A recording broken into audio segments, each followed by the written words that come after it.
In 4 years, you don't have to vote again. We'll have it fixed so good you're not going to have to vote.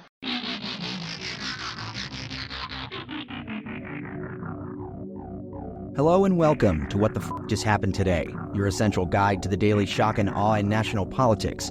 I'm Joe Amditis. Let's get to it. It's Monday, July 29th, 2024. Welcome to day 1287. Joe Biden called for a constitutional amendment to reform the Supreme Court, pressing Congress to establish 18-year term limits and a binding enforceable code of conduct for the court's 9 justices. In an op-ed, Biden wrote that no one, including a justice on the Supreme Court of the United States, is above the law, adding, "What is happening now is not normal, and it undermines the public's confidence in the court's decisions, including those impacting personal freedoms. We now stand in a breach." Biden also called for a constitutional amendment to limit the Supreme Court's dangerous and extreme decision to grant blanket immunity to presidents for crimes they commit in office. A constitutional amendment requires 2/3 support from both chambers of Congress, or a constitutional convention by 2/3 of the states. Ratification requires support from 3/4 of state legislatures. House Speaker Mike Johnson called Biden's proposals an effort to delegitimize the court and said the plan is dead on arrival in the House. Meanwhile, Donald Trump told Christians you won't have to vote anymore if he wins in November.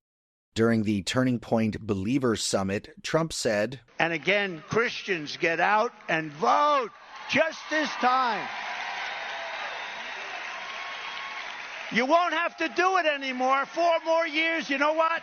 It'll be fixed. It'll be fine. You won't have to vote anymore, my beautiful Christians. I love you, Christians. I'm a Christian. I love you. Get out. You got to get out and vote. In 4 years, you don't have to vote again. We'll have it fixed so good you're not going to have to vote." When asked to clarify his statements, a campaign spokesman said Trump was talking about uniting this country and bringing prosperity to every American, as opposed to the divisive political environment that has sowed so much division and even resulted in an assassination attempt. Trump has previously refused to rule out abusing his power if he's reelected, and has said that he would not be a dictator upon returning to office except for day one. Republicans, meanwhile, dismissed Trump's statement as a joke and said that it's just a classic Trumpism. The Harris campaign responded to Trump's comments, saying, "When Harris says the election is about freedom, she means it," adding, "Our democracy is under assault by criminal Donald Trump." And finally, Trump promised to fire the Securities and Exchange Commission chair, Gary Gensler, on day one, and make the United States the crypto capital of the planet and the Bitcoin superpower of the world by picking crypto-friendly regulators if he returns to the White House. He also proposed a strategic national Bitcoin stockpile and a policy to keep 100% of the Bitcoin the United States government currently holds, which amounts to about 210,000 Bitcoins. Trump said, "If crypto is going to define the future, I want it to be mined, minted, and made in the USA," adding, "If Bitcoin is going to the moon, as they say, it's going to the moon, I want America to be the nation that leads the way."